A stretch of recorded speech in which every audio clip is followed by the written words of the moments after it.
Hey everybody, Eagle Run 23 here. We are making our very own 8.6 Blackout cases.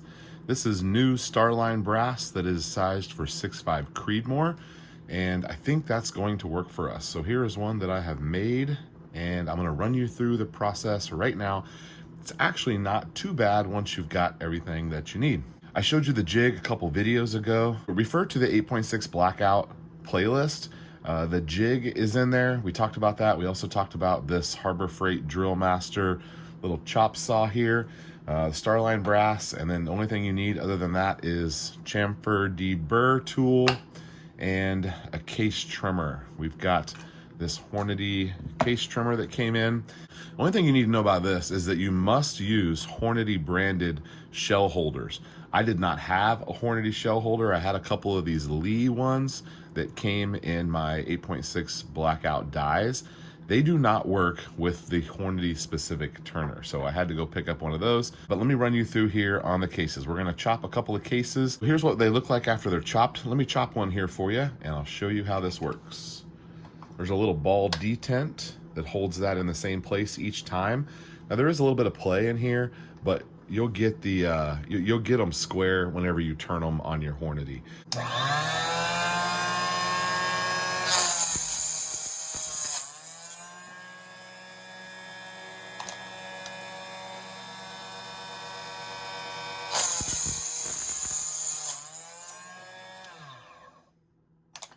So I have mine set to 1.6870. Let's see how many of them come out exactly that. 1.6825. 1.6895. Oh, that one's already done.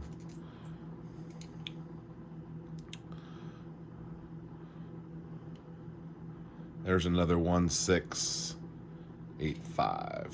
We're shooting for 1.685, but when you run this through your die, it actually makes it a little bit longer. So when they come out of the die, they're coming out, some of them have been even like 1.71. This one maybe is a little bit shorter, but we're trying to get to 1.685. So that's a perfect amount to run through on your case trimmer, and you're gonna be in good shape. I found that trimming them first and resizing them second is really the best way to go. So before you run over on your dies, I go ahead and hit them so I don't tear up the inside of my die. And this is just a real light deburr. We're not really trying to prep them to take a bullet. We're just trying to keep them from tearing up our dies. So I'll go through and quickly hit these a couple times around, and then I lube very liberally. Lube inside, get some down, stuffed on the inside of the neck, and then I run that up and through my die. Since there's not much neck to punch out, it actually is much simpler. If you were to punch the neck out first, you have all of this material that you're resizing, and I actually had a case split doing that. So doing it this way, I have not split any cases. Now we are not annealing anything yet.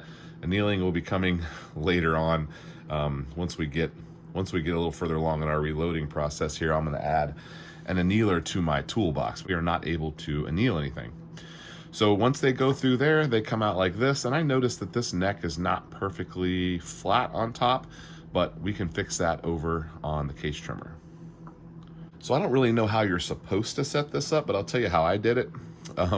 I made sure this was pushed all the way in, and then I just got my calipers real close to where I think they should come. Oh, we gotta make sure I'm on the inside of that, right back there to where the bottom of the case will hit, and right there to the cutting tip. And I wanna be 1.685 or so, and they've been coming out really nicely. So let's get this one chalked up in there, and I'll show you how this works. So that pilot will work onto the case, and you would want to mount this if you're going to do any more than just one here, but we'll just do it like this for demonstration purposes.